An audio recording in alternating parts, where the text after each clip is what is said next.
Hello Harmony Cultivators, we are back with day 6 of Vlogmas, and today I am talking about all the ways we can help protect and tonify our kidneys and bladder meridian for winter. Now in Chinese medicine we know that there are 5 phases, or also what we call the 5 elements. If you haven't already caught my winter food and conduct videos, make sure you watch those. These videos also explain how we should act in accordance to the season as well as food choices. Now, if you're experiencing the emotion of fear, lack of willpower, having low back or knee pain, experiencing hair loss or balding, bladder, reproductive issues, these types of things are all related to the kidney and bladder meridians in Chinese medicine. So you should really be already supporting these meridians with the lifestyle changes that are mentioned in these videos. However, sometimes we need that extra boost. If we are going through a hard season of life, trauma, or are otherwise unable to support these systems in accordance to Chinese medicine, then we can also take a look at how we can jumpstart or give our kidney and bladder meridians a kick in the butt.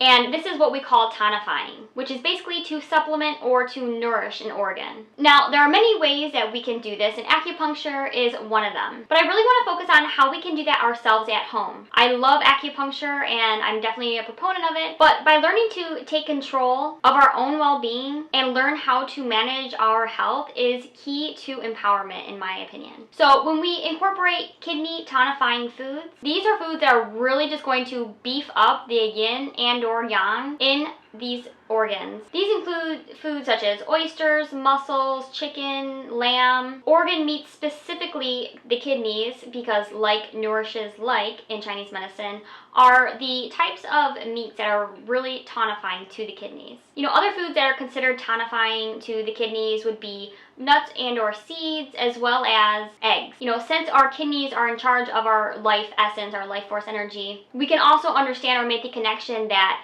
seeds, nuts, eggs, all these things actually hold the potential for life. You know, they're where life is sprouting from and are therefore very potent. These are also considered dampening, so you just want to kind of keep an eye on if you're having any type of damp issues, that you're not eating too many of these. We can also add Chinese yam or even sweet potatoes, herbs such as ginseng, adaptogens, and especially goji berries. Now personally, I don't like to rely or only recommend tonics or doing tonification. When we rely on tonifying for too long, they actually stop working. They're no longer able to produce the same results. When we're only relying on tonifying and not making lifestyle changes or food changes, we are actually still just living in that, you know, take a pill and it'll fix everything. You know, that quick fix mentality in the West is not really what we want to go for. So I really want to encourage everyone to kind of reflect on this idea. When we have an ailment, it is our body's natural way of sounding the fire alarm that something isn't correct. We are then not living in harmony with ourselves, our environment, or the universe. So we don't want to just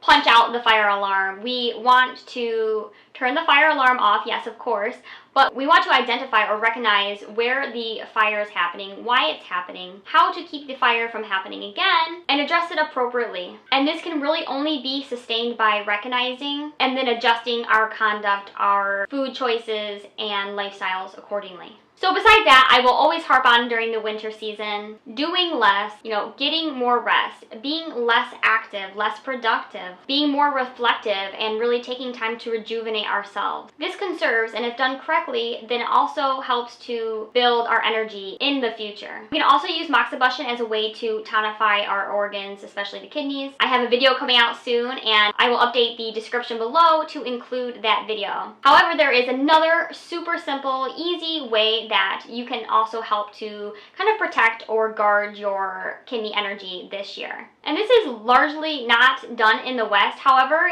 you will find this very common in colder European or even Asian countries. So we know that the kidneys are kind of in this lower back region in Chinese medicine, and as well in the West we have identified them as there as well. And we want to protect this, and one of the ways to do that is by keeping this area warm. And one of the ways to do that, and one of the things that I do, is to actually wear a kidney warmer during the winter months. So it just looks like this. I don't know if you can see. You could wear it over your clothes like this, or you could even just go ahead and wear it underneath.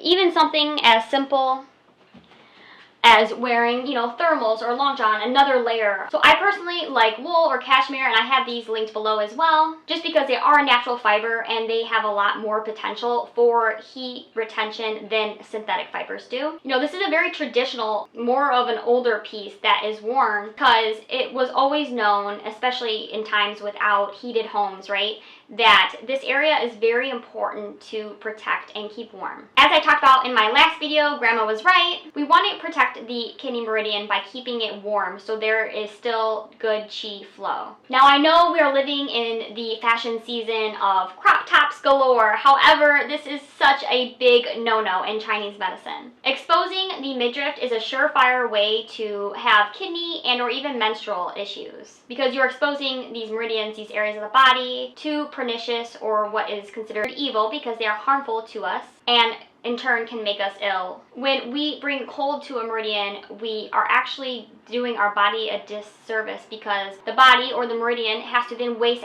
extra energy trying to keep it warm and maintain that flow that happens with warmth. With wind stuck in the meridian, we will experience symptoms that include, you know, tight, knotted muscles, cramping, and even potentially the type of like paralyzation of muscles. So please make sure to like this video if you found it helpful. I want to thank all my subscribers. I hope you guys have so far found a few nuggets of interesting information to help you along your Chinese medicine journey. Thanks, and we'll see you tomorrow.